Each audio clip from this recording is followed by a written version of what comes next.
Well, as President-elect Trump gets ready to take office, Treasury Secretary Janet Yellen is issuing a stark warning to Congress about the future of the debt ceiling.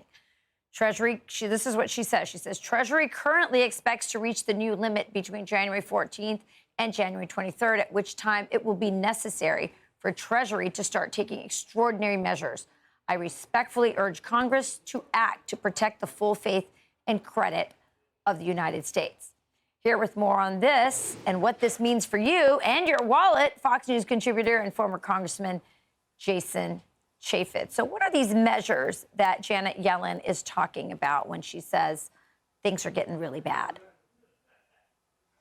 Well, they could start slowing down the spending. But, you know, the Biden administration could have done this months ago. They could have done it a year ago.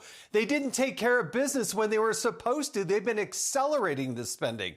They haven't been slowing it down. That is absolutely ridiculous. They're trying to screw over Donald Trump as he comes into office. He's not even sworn in until January 20th, for goodness sake. So they didn't do their business. And now Donald Trump's going to have to come in and help clean up this mess. Yeah, it's kind of bogus, right? When they say, oh, we're running out of money. We gave $64 billion to Ukraine. They just approved yesterday, this past week, $1.2 billion for Ukraine. So don't tell me we're running out of money as you're willing to give it to Ukraine to defend their borders. Our borders are wide open. And we're talking about STEM programs here, Jason Chaffetz. We could have programs, job programs, STEM programs that employ our own people, but we don't have the money somehow. So how will this hamper the Trump administration? What do you expect that this dilemma of running out of money, how will that impact Donald Trump and how will he deal with that?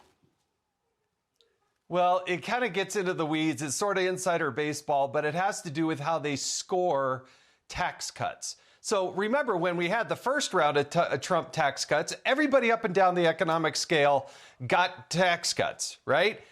When that happened, revenue to the Treasury went up.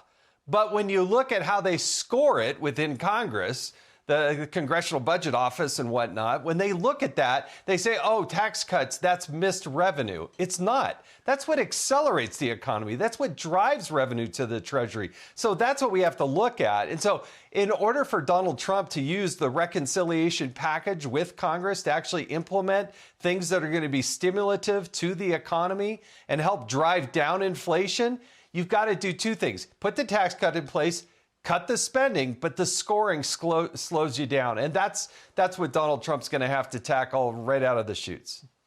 Yeah, I mean, there's no question. We're just spending too much. We're printing too much money. And at some point, these chickens are going to come home to roost. And so that leaves a lot on the plate. That's right. When Donald Trump and the new Congress comes in. Let's talk about you, because you are hosting Sunday Morning Futures this week. Who do you have and what do you guys plan to talk about? Oh, pretty excited about it. Filling in for Maria Bartiromo. It's Sunday Morning Futures, so we're going to be talking about what's happening, particularly on Friday. Friday is when they have to swear in the new speaker. So we have two chairmen. Brian Mast is the incoming chairman of the Foreign Relations Committee. You have James Comer, the chairman of the Oversight Committee. We're going to talk with Alina Habba and former National Security Advisor, Ambassador Robert O'Brien. We got everything from China to how do you deal with the speaker's vote to how do you fight back against the weaponization of the Biden effort to make sure that they protect the federal workforce instead of allowing a new president to go and administer that. There's a lot of things going on in that. And we're going to talk about it today on Sunday Morning Futures at the top of the hour. Well, I can't think of anyone better to do that. Jason Chaffetz, we look forward to that show. You have a great lineup. Thanks for joining us, and Happy New Year to you, Jason. You too, Rachel. Thank you. You got it.